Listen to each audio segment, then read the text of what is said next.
Well, I am Jill Quezada, and I am chair of the AMG, which is the Administrative Management Group here on campus.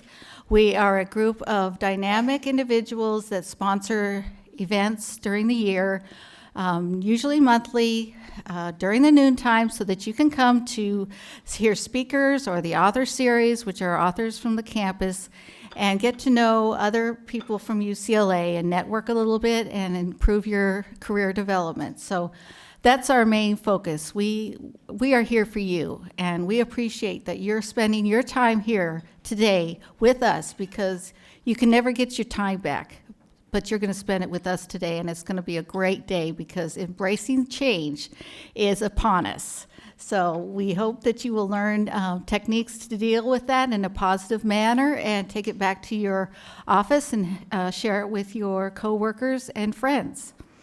AMG is devoted to the professional development of managers on campus and those aspiring to be managers. So that's basically anybody. You can come to any AMG event and enjoy the day and provide feedback to us so that we can sponsor more programs for you, ones that maybe deal with specific issues in your office. We provide opportunities for professional growth and development. We create a forum for effective communication between academic, administrative, and service managers and professionals at UCLA. We become a sounding board for implementing new processes. We provide the university with a pool of talented professionals, and we establish a vehicle for discussion of common concerns, challenges, and solutions to share knowledge and expertise. We promote both personal and professional development, and this conference is an extension of the speaker events we sponsor throughout the year. We hope you come away with ideas to improve yourself, your job, your department, your organization, UCLA, Los Angeles, and the world at worldwide opportunities, because what you learned today will stick with you for your entire career. So we hope that you will value what we're offering today. I would like to recognize the volunteers that worked on this conference. There are quite a few of them, but I would like to announce their names, and if you're in the room, would you please stand? Abeba Joseph, Carlos Samplina, Chris Cabrera Thompson. Chris is back there. He's our IT guy. Claudia Salguero, Diane Fuller, Christina Naiden, Mark Lucas, Maureen Foreman, Parama Sigurdsson, Paris McDonald, Ravi Ray, Sue Barnes, Michelle Jose, Christina Thorson, Yadira Cano, Ayana McLeod, Anna Avila, Michelle Wong, and Nakana Ray. So see how many people it takes to get this going, and they're all very enthusiastic, and they're all working very hard. So let's give them a hand for offering this today.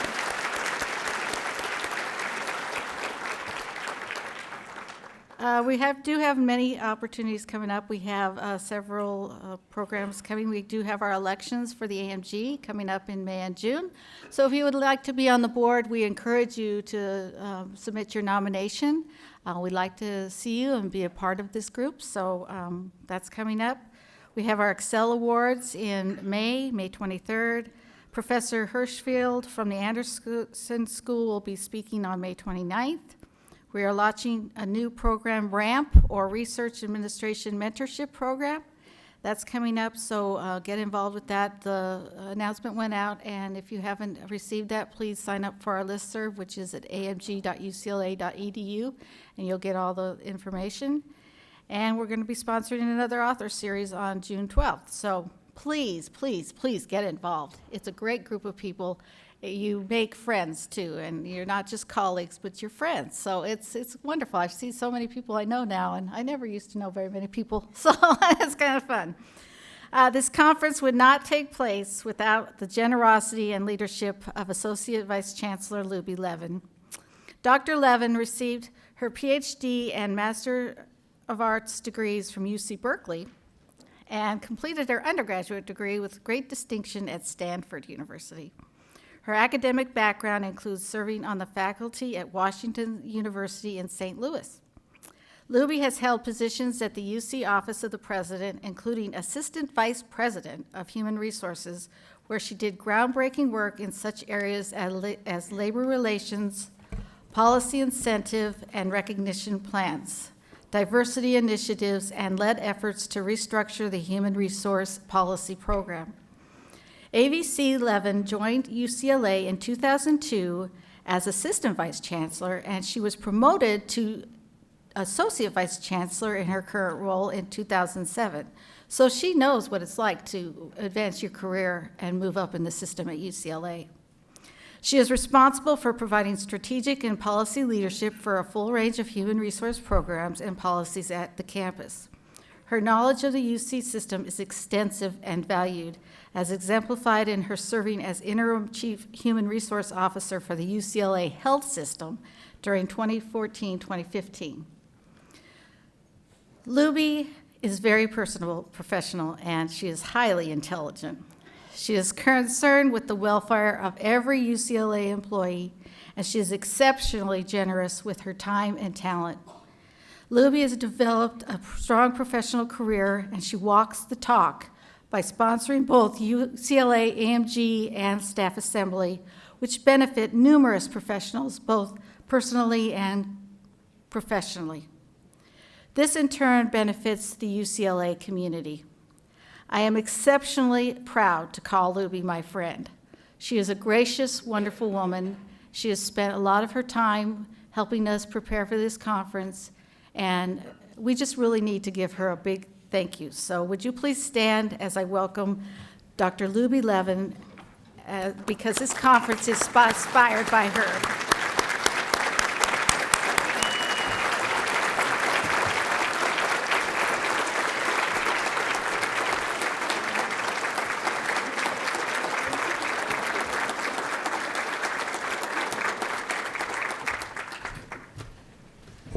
Wow.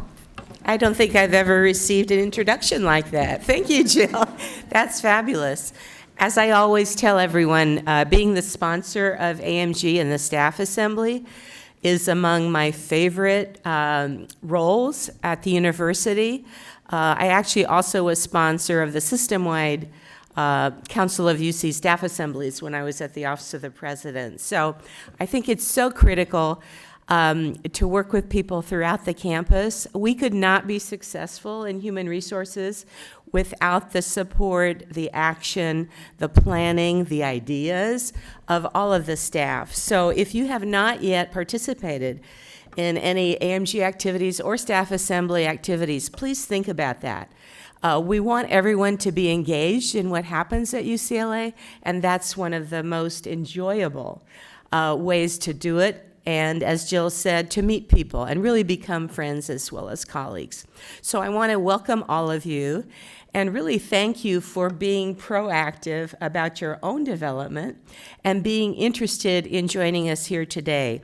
I don't know if you're aware that last year we had such a resounding request for participation that AMG then decided, and they announced it last year, that they would have a second conference. We had no idea last year that this would become what is likely to be an annual event. So what is amazing about the board of the AMG is that they don't wait to have someone suggest an idea.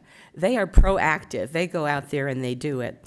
I want to thank not only Jill, but also our current vice chair, Mark Lucas, who's out there in the audience. Thank you, Mark. I'm going to start by, I wasn't going to do this, but it's very tempting. Mark was looking for one-liners that I could deliver as part of my intro. And you know how dangerous that can be. And you know, I'm not a stand-up comic, so this may not work. But I feel obligated to use one of those. So here's the one I selected. Change is inevitable, except if you're using a vending machine. So I'm going to say a little bit more about change, but thank you, Mark, for that. I really appreciate it. I also want to acknowledge just the incredible work of Diane Fuller and Paris McDonald. They are dynamic. They can do anything. Again, they don't wait to get any direction or instructions or anything like that. They take charge and they get things done, and they always get things done in the most effective way. So Diane and Paris, thank you for everything you've done to make this possible. Let's give them another round of applause.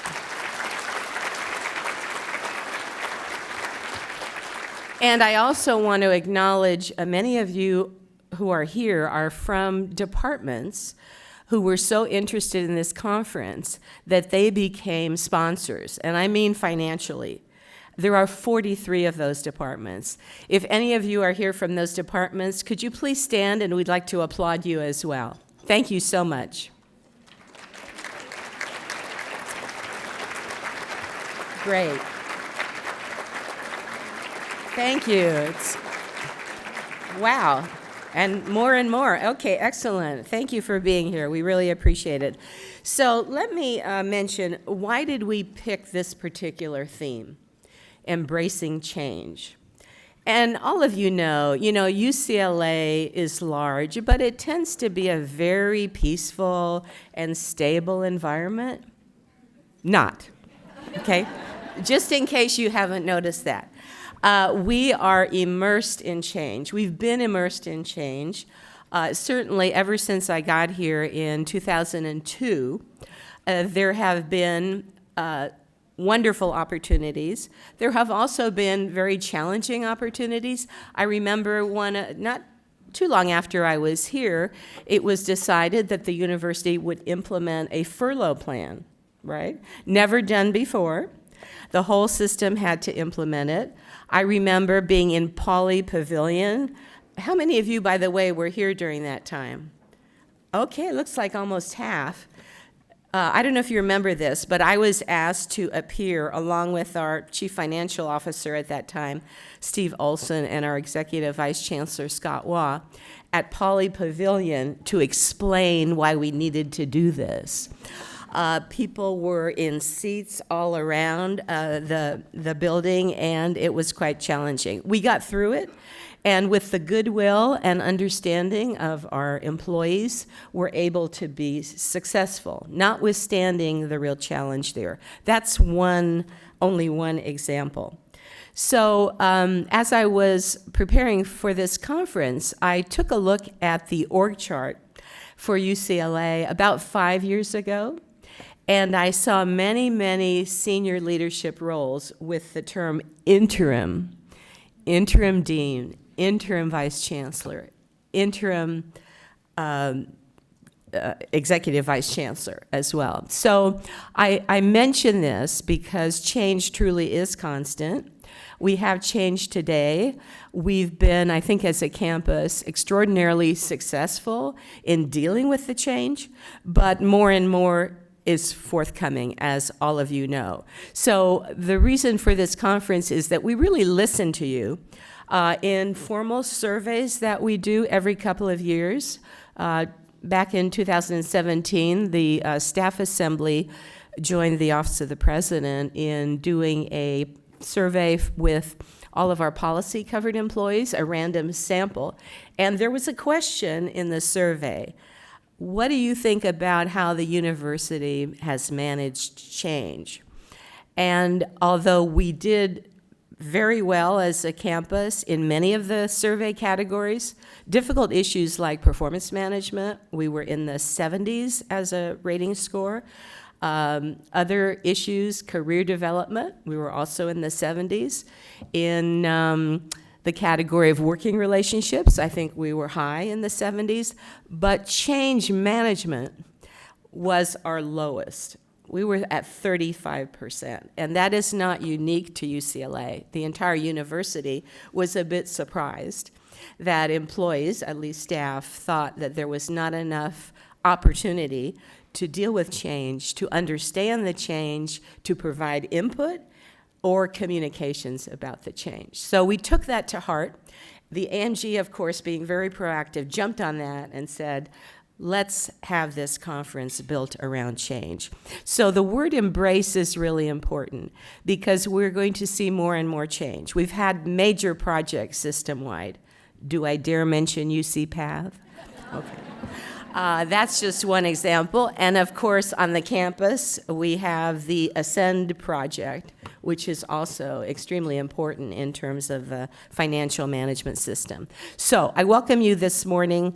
I know you're going to enjoy the conference. There's a lot of thought that's going to go into each of the sessions that you'll be participating in, and I'm just delighted with the turnout, and we expect we'll see the same again next year.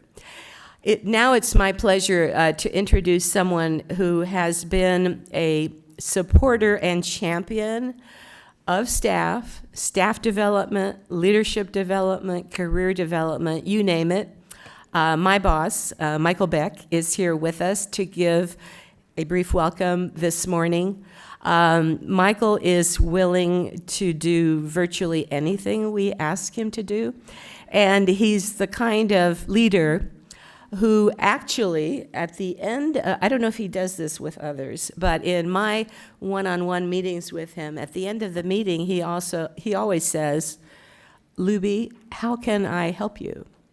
And it's not easy to answer that question, by the way, but it's a wonderful question, and that exemplifies his spirit, the kind of leader he is. I'm not going to mention all of his credentials, but I will say he's been at UCLA now for exactly 3 years, and he comes to us from the city of Pasadena, where he was the city manager. One of his major projects was the Rose Bowl renovation project, which I think was a resounding success. So he's done the kind of work in coordinating major changes that it has been very, very successful. Before Pasadena, he was the deputy manager for the city of Riverside. And prior to that, he was at the Riverside campus and is really an expert in financial management, in economics, and received his bachelor's degree as well as his MBA at UC Riverside. So please welcome Michael Beck this morning.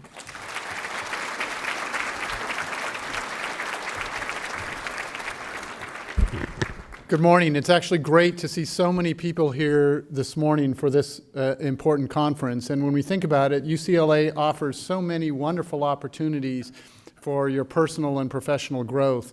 And this is one of those really amazing opportunities that we can all undertake to help expand our own development. The reality is we actually have to act on that in an effort to be beneficial. So I want to thank you all for being here because you've acted on that opportunity and said, I want to grow personally and professionally. I want to take on new opportunities. And participating in a program like today is one of the ways in which we can do that. So I want to thank you for being here and thank you for doing that. I hope you find today to be valuable, and particularly as we look at the topic associated with embracing change, right? Change is all around us, particularly today, whether it's technological change, social change, managerial change, leadership change across the campus, as Luby discussed, the vast number of deans and vice chancellors. I think at the last look at it, as more than 50% of the deans and vice chancellors have turned over in the last 4 years. So we constantly are surrounded ourselves with change. And in fact, change is the only real constant when we think about it, right? It's the only thing that constantly changes. And we think about UCLA, we think about it as a center of innovation and discovery, right? We've got a colleague that previously was at Berkeley, so we have to be careful. UCLA is right now the #1 public university in America. So, right? But that didn't just happen. And if we sit back and simply say we are the best and we stop this concept of innovation and discovery, we won't be the best in the future, right? This is a process of what we call continuous improvement, an investment in the organization, an investment in you, an investment in your colleagues to continually evolve and continually change. If we think about one of the ways in which we look at change is we look at it as a bit of a fear. We look at it and sometimes we dread it as the concept, right? We get in our little routines. We're very comfortable with a set of routine day in and day out. It brings us comfort. But I challenge you to do something different, right? Go to the market this weekend and drive to the market in a different route. Don't start at the vegetable section, produce section, and then walk your way over. Try going to the market in a different direction. And what's interesting to see is you will find something you didn't see before. You'll find a neighborhood. You might find a park in your neighborhood you didn't know existed. You might find something in the store that you've always wanted, but you didn't know it was happening, you didn't know you needed it. It's this concept of being open to looking at something different and exposing yourself to a different way of looking at the same issues. And we can bring that back to our own institution. So going back to this concept of an institution of discovery and innovation, it's amazing to me, and it's almost always surprising to me, is that we look at UCLA as this great center for innovation and discovery on the research side. We dread it on the management side or the administrative side. We need to figure out how to embrace that same enthusiasm for innovation and discovery in our administrative functions as we do in our research functions and educational functions.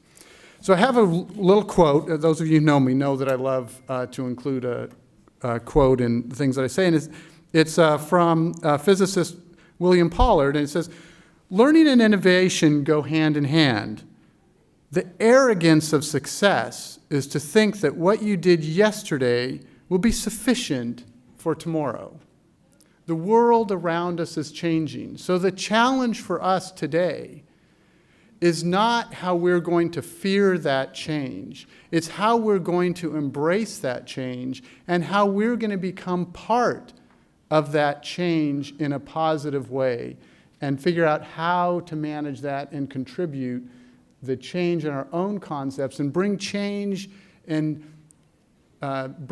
out from other people, right? Inspire other people to consider different ways of doing something and figuring out ways to improve. When we look at this new future, which is really struggling with the financial realities that we're facing as an institution, we have to figure out how to do things in a more effective way. So with that, I just got the 2-minute warning mark. So we've got our very effective timekeepers in front. So I'm going to jump real quickly to introduce you to the real morning keynote speaker, which is the person that I'm really delighted to have here is Pamela Brown. She comes here from the Office of the President, the one on the West Coast, Office of the President, and she's relieved of that fact. So she is the Vice President for Institutional Research and Academic Planning for the University of California Office of the President. She currently manages a team that provides evidence-based analysis and data-driven narratives and visualizations. I'm hoping she'll describe what that means. And it's designed really to illustrate the impact that the University of California has. And when you think about it, it's really astounding the impact that the university has, not just in California, but globally.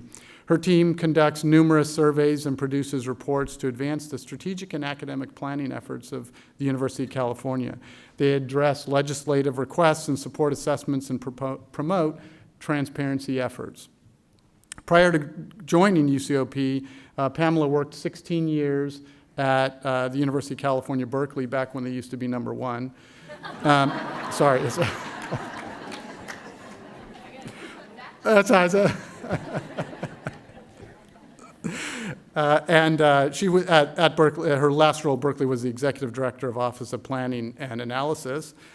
She is a twice Berkeley graduate, both undergraduate and master's degree, and she's going to be talking today, sharing with you the concepts of leading in a changing environment. So if you would join me in welcoming Pamela to speak today. Thank you.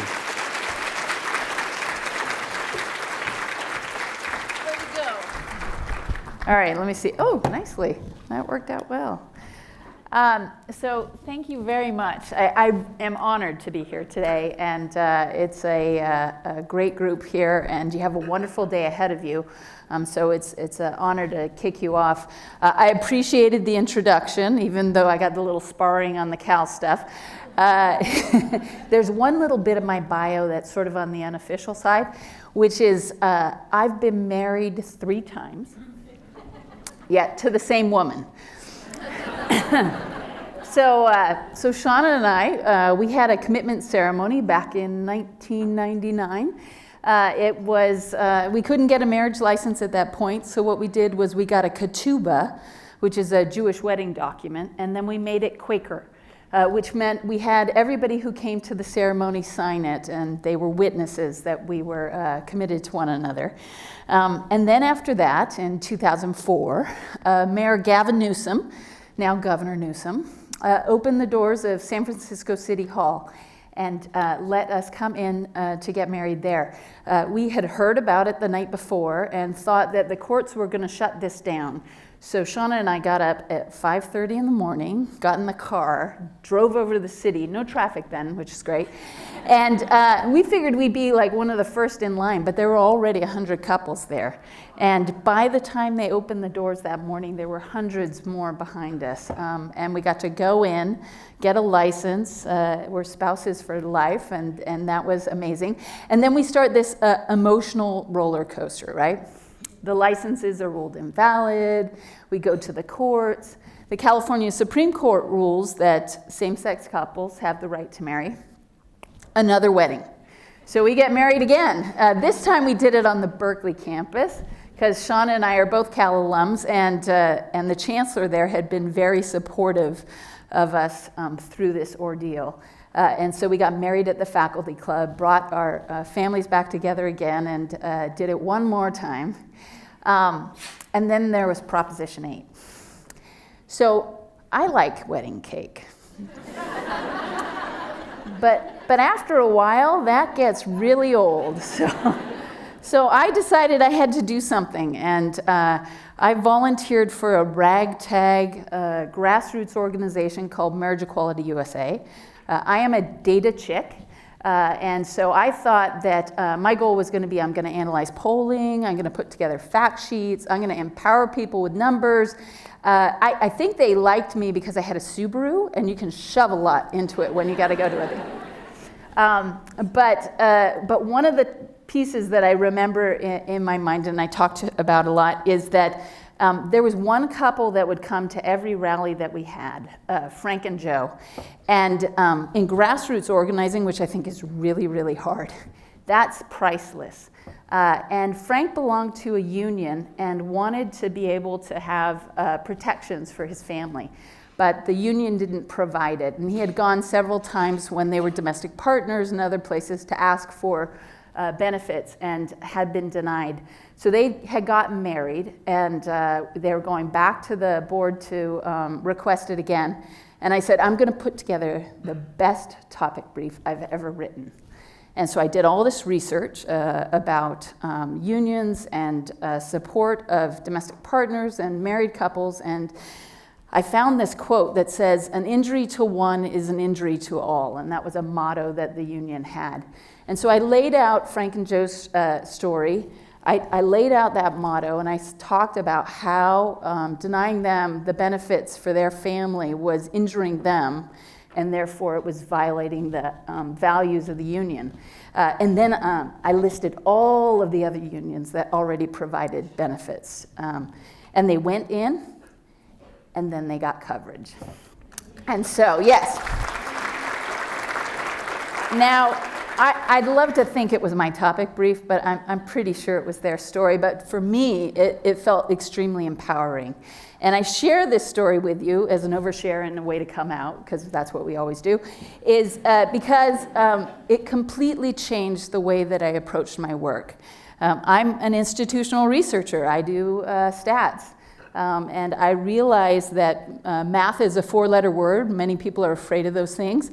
That it was incumbent on me to be able to think about information. It's much more powerful with a story. And together, it can move people to change and do things that are amazing. And so that's part of my goal here today, because my current social justice cause is public higher education. And I think the University of California is the most amazing place in the world. And so I want to share a bit of that with you today and then highlight UCLA because I know where I'm at. So Chris, can you help me with a video? This was put together for the sesquicentennial, which in English means 150th celebration. And we're going to show you a video that was put together that highlights the last 150 years for the University of California. From the University of California. What does it mean to be boldly Californian? Audacity to push boundaries.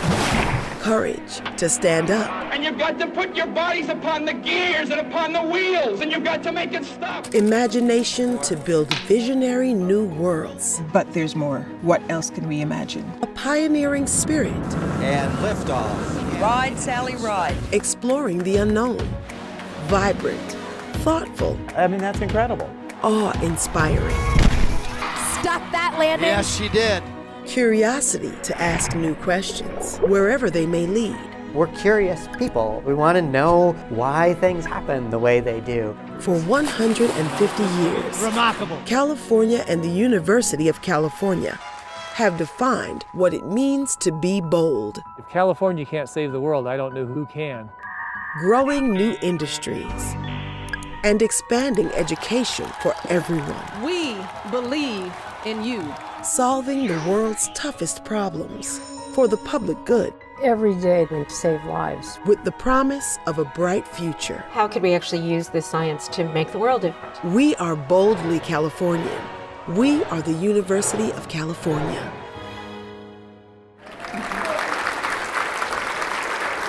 Amazing. The accomplishments of all 10 of our campuses are great. And we put together this report. I've got an exact sum on the tables out there. It's called the Annual Accountability Report. And what it is it's basically an almanac of the University of California. And included within it is this graphic, which basically highlights the growth of the university in terms of enrollment. Undergraduate and graduate enrollment over time. And then it highlights up at the top when the campuses were open. And when you look at this, there's this amazing story that unfolds about a very productive partnership between the state of California and the University of California, beginning back in 1868. That is when the College of California in Oakland, which is located 2 blocks away from the office of the president, it was struggling to pay its bills, and its founder, Henry Durant, had land to offer up, and that was in the Berkeley location. So UC Berkeley started, and that was the first public university in California, public research university in the state. The other institutions that came along are either opened because of state support, transformations of other colleges, or private donations to meet the state and local needs. So you can look at UCSF, that was our next campus. Hugh Toland came to San Francisco and started up a medical school, the Toland Medical School, and that was incorporated within the University of California.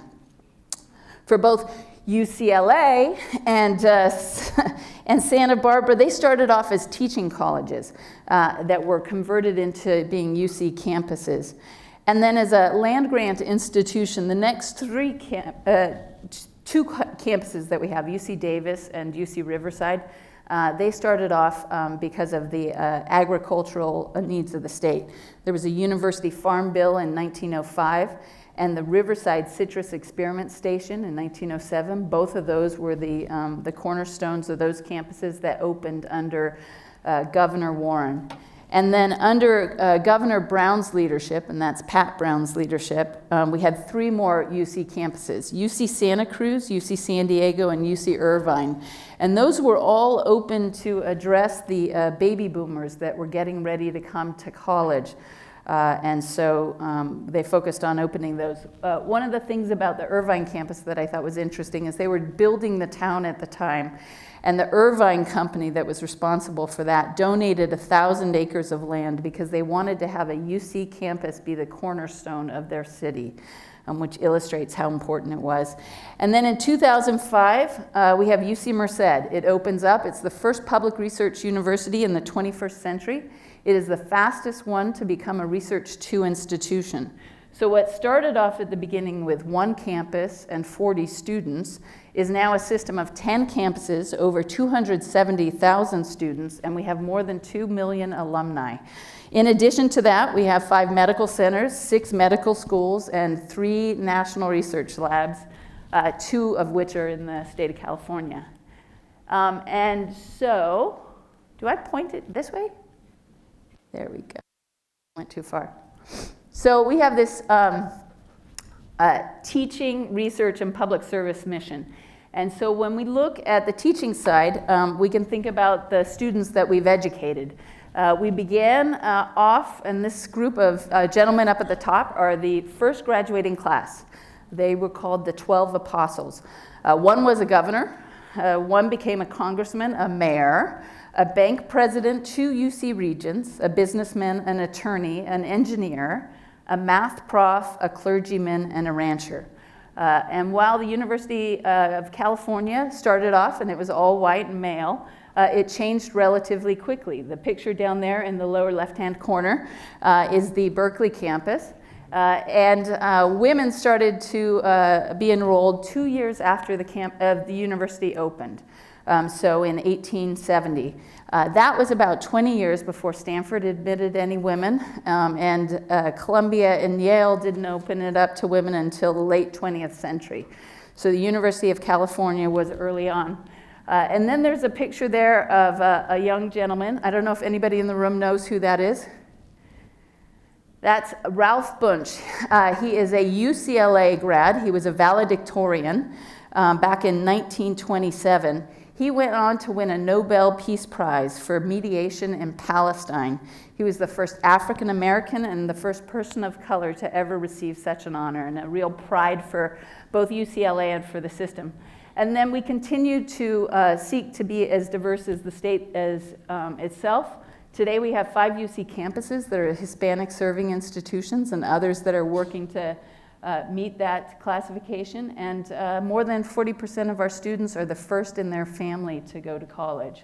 And we represent from across the state, the nation, and beyond. Our second mission is research, and when we think about what it is, one of the defining, distinguishing factors of a University of California education is students are taught in a research university. And those students working with faculty go on to make significant discoveries for the state and beyond. You can look at the industries that we have in California. Many of them have been supported and even started by UC Research. We can look at agriculture. Back in the day, California was not a leader in agriculture. In fact, when you looked at the Central Valley, you couldn't plant in there because there was salt in the soil. But UC Research figured out a way to pull that out, and now we have some of the most productive farming regions in the state of California. We continue to do research to support that industry, looking for new varieties of fruits and vegetables, reducing the use of pesticides, thinking about how to deal with the water supply, different ways to protect food, and to support the industry. California today produces half of the world's fruits, vegetables, and nuts. And we have a growing wine industry for which I am very grateful. The gentleman up on the top, that's Professor Leonard Kleinrock from UCLA. There's someone who knows him. All right, there we go. Now we're getting it, because I'm putting in the UCLA stuff here, peeps. So he and researchers here sent a message to folks up at Stanford, and that was the beginning of the internet. And you can look at discoveries across the University of California, from graduate students and faculty and across. UC Berkeley graduate student Bill Joy released Berkeley's Unix and encouraged hackers to improve on it, and that was open source technology and the start of that. At UC Irvine, PhD student Roy Fielding defined much of the code, which is HTTP protocol, which basically is the foundation of the World Wide Web. And so you can look at a lot of that. You can look at faculty. You can look at alumni that have gone on to start companies from Qualcomm, Intel, Sun, Tesla. There are a number of them that started off thanks to UC research, and that continues to be the case. And then there is so much that we could talk about regarding the work of UC Health, and I'll focus in on UCLA. The School of Medicine opened up in 1945. 10 years later, UCLA Medical Center was opened up. And the research surrounding that has made big differences for many people in California and well beyond. The gentleman that's located there is UCLA alum and faculty member Paul Tarasky. He created a test which supported tissue typing, which was really critical when you thought about organ transplants and making sure that you had a match. Because of his research, organ transplants became possible. And now when we look at the University of California, we have 5 major trauma centers that are in the state. Half of all transplants are conducted within those, and part of that is thanks to the research that he did. There are a number of other UCLA discoveries where you can think about treatments that have been put out there, treatments for leukemia, see if I can speak, leukemia, brain aneurysms, breast cancer, prostate cancer, and Alzheimer's. So thanks to the University of California, we not only provide care for Californians, but we also provide a hope for cure. Oh, look, I may be catching on. The third thing is our public service mission. This is important because there are ways that we touch Californians, millions of Californians that may never enroll at a university. The healthcare system is one of the big ones. The University of California operates the 4th largest healthcare delivery system in the state. And we serve low-income and sometimes no-income patients. More than 60% of patients that are treated in UC Health centers are covered by Medicare, Medi-Cal, or they lack healthcare coverage. So a significant public service. The map that we put together here was one that we included in the accountability report, and it laid out a lot of the community service organizations and the natural reserves, which are those little trees that are out there. And that's a place where we end up protecting land and also supporting research that goes on. But you can see the other kinds of services, K through 12 outreach programs, community college programs, a number of public service programs that have some concentration around campuses, but you can see there's much more of a spread across the state. And we work to provide support for many. And then there are the world-class museums, libraries, herbaria, and other facilities that we have on our campuses that are all open to the public. So there are many ways that we serve Californians beyond those that we just enroll. So one of the things that I think is amazing is when we look back on the last 150 years, we can see the contributions that the University of California has made to the state, whether it is supporting the industries that we end up having, whether it's educating Californians that go on to do important things for the state. There are many ways that we have made California as strong as it is today. We're the 5th largest economy in the world, and we were partners in making that happen. So when you reflect back on the last 150 years, the next thing you do, as Mark had mentioned, is think ahead about, you can't stand on that, you have to think about where you go next. And that's been work that we've been thinking about. When we think of California, there are many things that are strong and going well, and then there are also challenges that we're facing. And so when we think about what those are, we can think of the challenges with the cost of living, with homelessness, growing income inequality. There are concerns about healthcare and the next pandemic. There are concerns about climate change and the impact that it has. There are many things that will be facing California. And the University of California has the opportunity to help us continue to be as strong with the work that we end up doing. And we have been thinking about ways that we can do that. The chancellors, the president, they've been meeting to think specifically about some goals that we could have where there's work going on each of our campuses that together would allow us a way to communicate out to the state our commitment to support California and the way to be able to do it. And it's fallen down into these 3 goals that we have here. The first one is to produce 200,000 more degrees by 2030. So let me walk us through that here. So those baby boomers that we set those 3 campuses up, they went to school, they got into college, they went into the workforce, and now they're getting ready to retire. And what that means is we're going to have the largest class of people that are college educated that will be leaving the workforce. The Public Policy Institute of California has projected that between 2014 and 2030, California is going to have a gap of 1 million college degree recipients. And they've called out to the University of California, the CSUs and other institutions to think about ways that we can help meet that gap. If we look at the number of undergraduate and graduate degrees that we produced in 2014, and we laid that flat out to 2030, that would be 1 million more degrees that we'd produce. And so our goal is to produce 200,000 more degrees on top of that. Much of that, though, is not just with enrollment growth. We've taken a lot of students, especially in the last few years. Our big focus with the state is that we need to ensure that the students that come to the University of California leave with a degree. And so we're focusing quite a bit on degree attainment. For UCLA, your 6-year freshman and your 4-year transfer graduation rates are awesome. There's always room for improvement, but they're really high. There's a goal for us at the campus at the system to make improvements. But the biggest place that we can do it here at UCLA and at the other campuses is improving timely graduation. So those that leave with a 4-year degree, those that leave with a 2-year degree for transfers. And that's the big piece that we're communicating out to the state, which is different than some of the goals that our CSU colleagues have. The second goal that we have is ensuring that the California dream is for everyone. And who wouldn't want that? The way that we talk about what that means is ensuring that 9 of 10 students that come as a freshman or a transfer leave with the UC degree.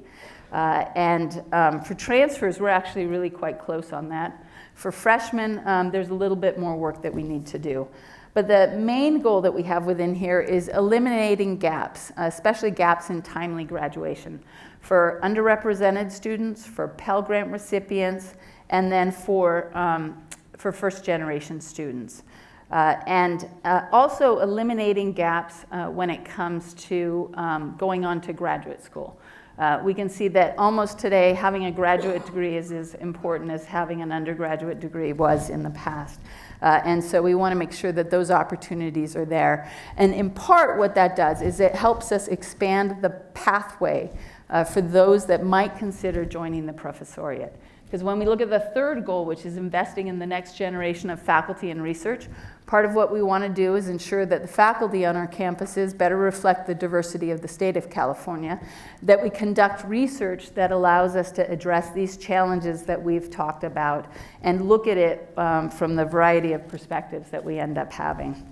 So just to talk a little bit about why we're telling the state that this is important, when we look at undergraduates and graduates, and within this accountability report, one of the things that we have access to is information about where our students go on to work.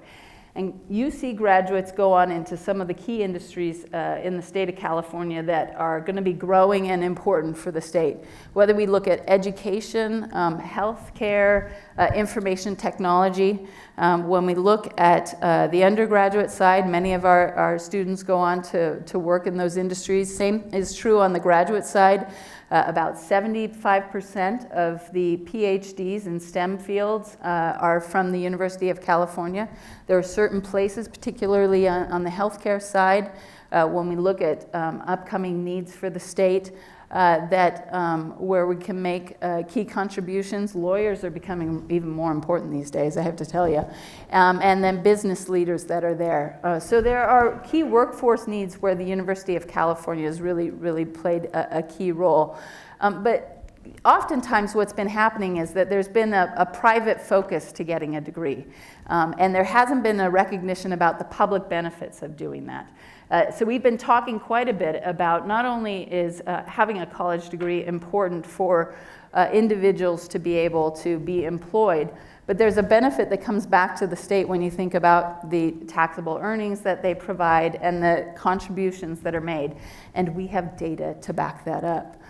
So we've been highlighting that.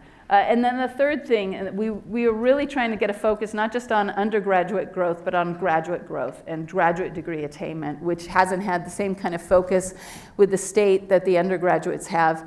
And so we're talking quite a bit about that, and that's really critical for us when we think about investing in the next generation of the professoriate. So this chart here then talks about why ensuring the California dream is for everyone is important. And I'm going to attempt to show you this little chart that you can probably not see, which is probably purposeful on my behalf. So the one with all the dots on that side, what it shows is on the x-axis, this is my math class, this is the percent of students that are Pell Grant recipients. The y-axis is the percent that graduate in 6 years. And there are several themes that we see there. The green dots are private research institutions. The red dots are public research institutions. That's from the Association of American Universities.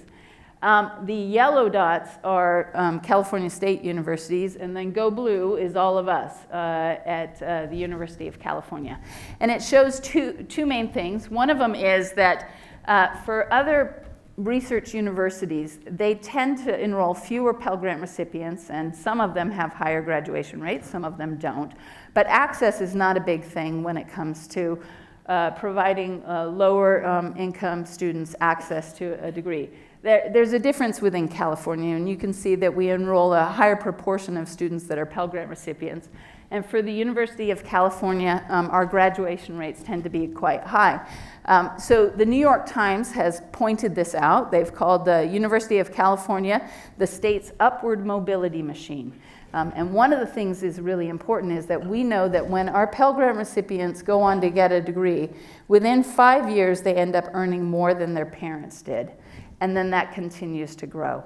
The same is true for our first generation students. 7 years after graduation, they end up earning more than, the majority end up earning more than their parents did, and that continues to grow. In fact, when we look at the income trajectories of students from the University of California, between 2 and 10 years across all disciplines, incomes tend to double.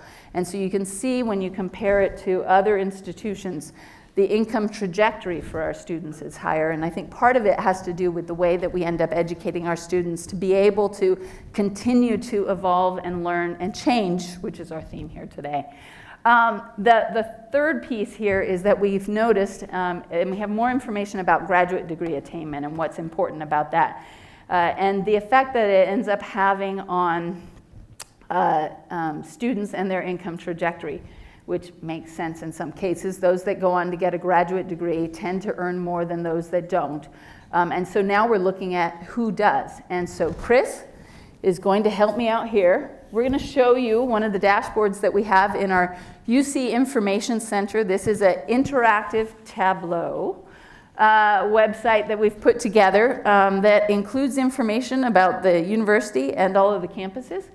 And in it, it provides information that will allow us to show you what we know today about graduate students. This is undergraduates that go on to get a graduate degree. All right, so scroll me up a little bit, and then we go up a little bit. Okay, stop. Perfect. Okay, so what this shows here is the percent of students that go on to get a graduate degree. It's over time for cohorts. It tapers off a little bit only because of timing. So as we continue, those numbers are going to go up. But in general, can you scroll up a tiny little bit? 21% go on to get a master's degree. These are for students that graduated from UCLA. Because you can see that filter that's up at the top will allow you to do it by campus so you can pull your data down. 4% go on to get a doctoral degree and an MBA degree. 7% go on to get a law degree. And 8% go on to get a health science professional degree. You can filter it to see what happens for different populations. So if we look at Pell Grant recipients, we can see for UCLA students, try clicking that one more time. Oh, and then we want it to be back to UCLA. Perfect. You're doing good. So you can see they're not too far off. 44% of those who are not Pell Grant recipients go on to get a graduate degree. 42% do. If we look at parent education, which is first generation status, we can see there's a little bit of a greater gap. So help me with my glasses here. That is 40% and 46%. So we can see there's a little bit of a difference. And it could be due to many reasons. It could be because students have other obligations. It could be that there are financial challenges there. It could be that they didn't plan to go on to get a graduate degree, and those that plan are more likely to at the beginning. But it could be that it takes them longer to graduate. And so part of our hope is to think about some of the factors and our goals of improving timely graduation that might help address some of this. And this is what we see at the system level too.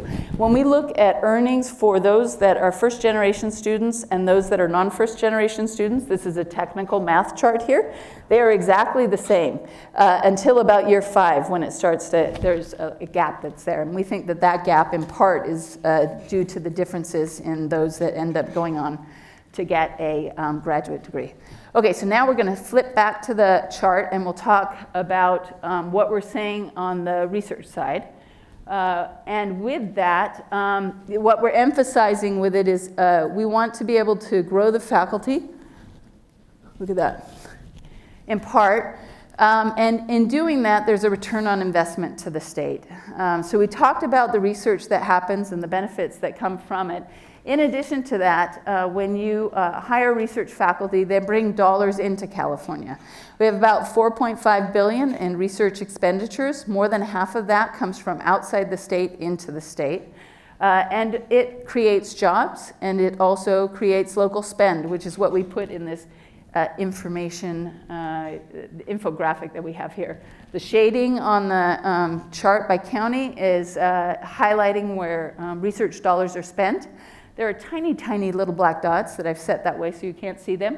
But those are for research employees that we have, so we've talked about that. In addition to that, you see research leads to technology licenses and startups, which also lead to other jobs in the state. And so we're emphasizing that part of what we can do is by growing the faculty, we can continue to advance economic development inside the state of California. And for campuses like Riverside and Merced, it could make a big difference in growing parts of the region that are not as economically benefited as others. So we've been using this a lot to think about the work that we end up doing. I know that you guys are getting ready for a birthday yourself. UCLA is hitting its 100th year. And I went back and I looked at all these different accomplishments over the time period. It's really amazing. I'm a Cal grad, but I have to say UCLA is impressive, and it's impressive with what you do for the LA region. It's impressive for what you do to the state, and it's really important for what you do for us in the system. You stand out as a leader. You provide examples that others want to follow, and it really, really makes a difference. And if you look over the last 100 years, you went from 1,300 students to almost 46,000 today. You started off not providing degrees until the 1920s when the first undergraduate degrees came, and then in the 1930s the graduate division was established, and you started offering master's degrees and PhDs. And today you've got the UCLA College that has 34 departments and over 200 undergraduate, graduate, PhD majors in there. And that's not counting the 12 professional schools. The research that you bring in, it's $1 billion. You've created 1,000 active patents, more than 115 startups. For UCLA Health, you've got the 4 hospitals. They consistently rank at the top. And you've got 170 clinics all across Southern California. And I haven't even touched on the arts and the cultural centers that you have and the impact it has to the western part of our state. It's absolutely amazing, but it is true. When you look back at the last 100 years, the campus has changed significantly.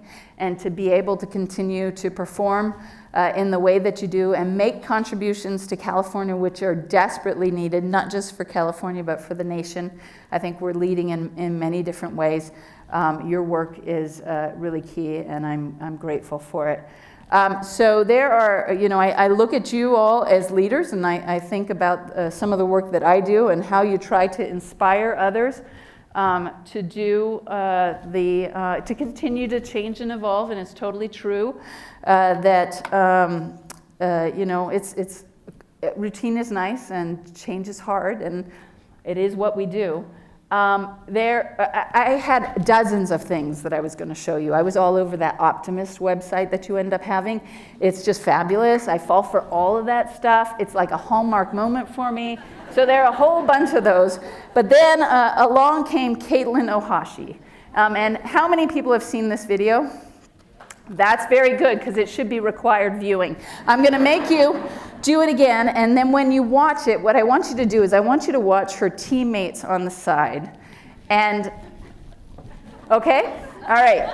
So Chris is going to help me with this. That was dizzying, I have to tell you. So.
Wow. Okay, that's amazing. So my first lesson for this is do not try this at home, right? I'm like absolutely painful, but it's a beautiful story, and many of you probably have heard about this. But Caitlin was a gymnast from about this. This is technical, early on, and the sport was not providing her the same kind of joy that it did in the past. She had been injured many times. It was there was a lot of pressure associated with it. It was kind of a miserable experience for her. And her coach, Valerie Condosfield, who is amazing, has this philosophy that you can be great without sacrificing joy. And she does a lot of things with her players that I think are amazing, and I think have a lot of applications when we think about the way we work with our teams. She focuses on bringing joy back into their lives. She focuses on them as individuals and their development and what it means for them. She does go out and they talk about what their big goal is that they want to accomplish, and it's always like getting a national championship, check.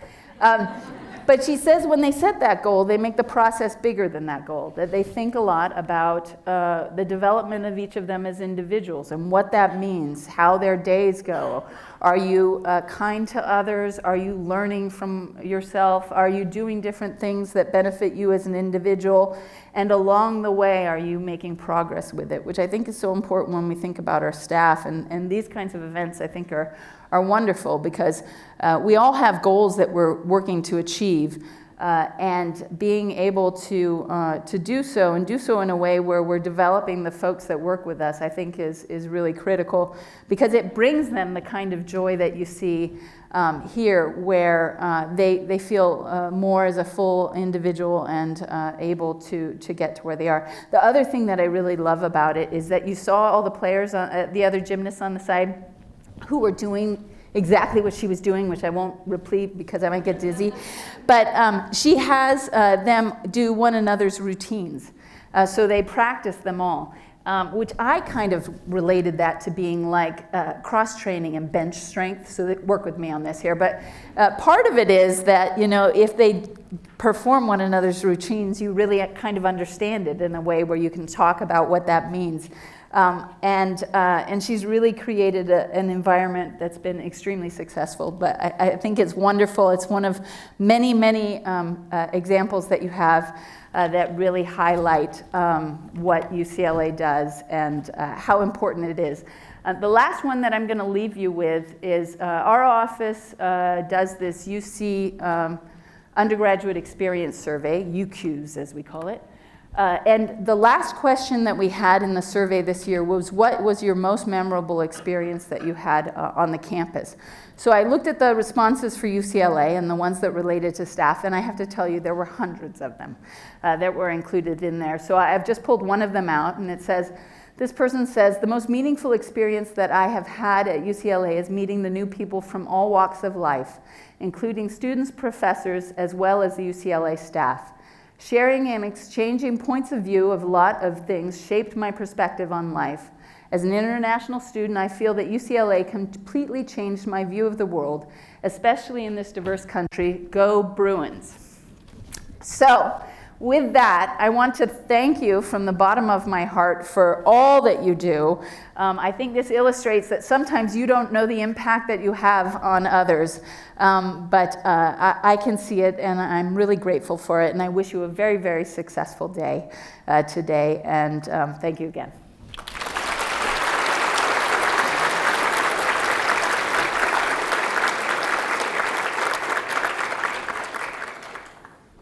Hi, my name is Andy Ehrman. Thank you for your presentation. I'm curious about what UC is doing to try and make college more affordable for students. Yeah. You know, I'll say with that, the multi-year framework that we lay out there, one of the things, you know, the University of California has a strong financial aid program. There are more than half that don't pay tuition, but we totally recognize that tuition is not the only cost that's there. For those that end up going on to to graduate, half of them leave with debt. The debt on average is about $20,000. While it's lower than the peers, we also know that there are challenges that our students are facing. When we have a significant proportion of our students that are Pell Grant recipients and first-generation students, it may be that the aid that we're giving them doesn't just solely focus on their educational costs that are here. And we can see the housing insecurity and the food insecurity that our students are facing. So one of the biggest focuses that we've got is on trying to in addition, support those efforts on the campus to meet those needs, is to really look at ways to shorten the time to degree. If we can get students that are now taking 6 years to graduate to be able to graduate in 4, that's one of the best ways that we can reduce the cost for parents and students for the education that's there. When we've talked about what that means, because these students being able to graduate is the most important thing, you know, we're looking at having them take more units and then also have the kind of support that they need to be able to meet that goal there. And so it's a pretty big investment that we're looking at doing. But I think that could be really helpful for being able to reduce costs for students in a different way than what we do today. Any others? It's coming. First of all, I want to thank you for an amazing presentation this morning. Very kind. Second, I did notice that there was a plan for increasing the student population, the faculty population,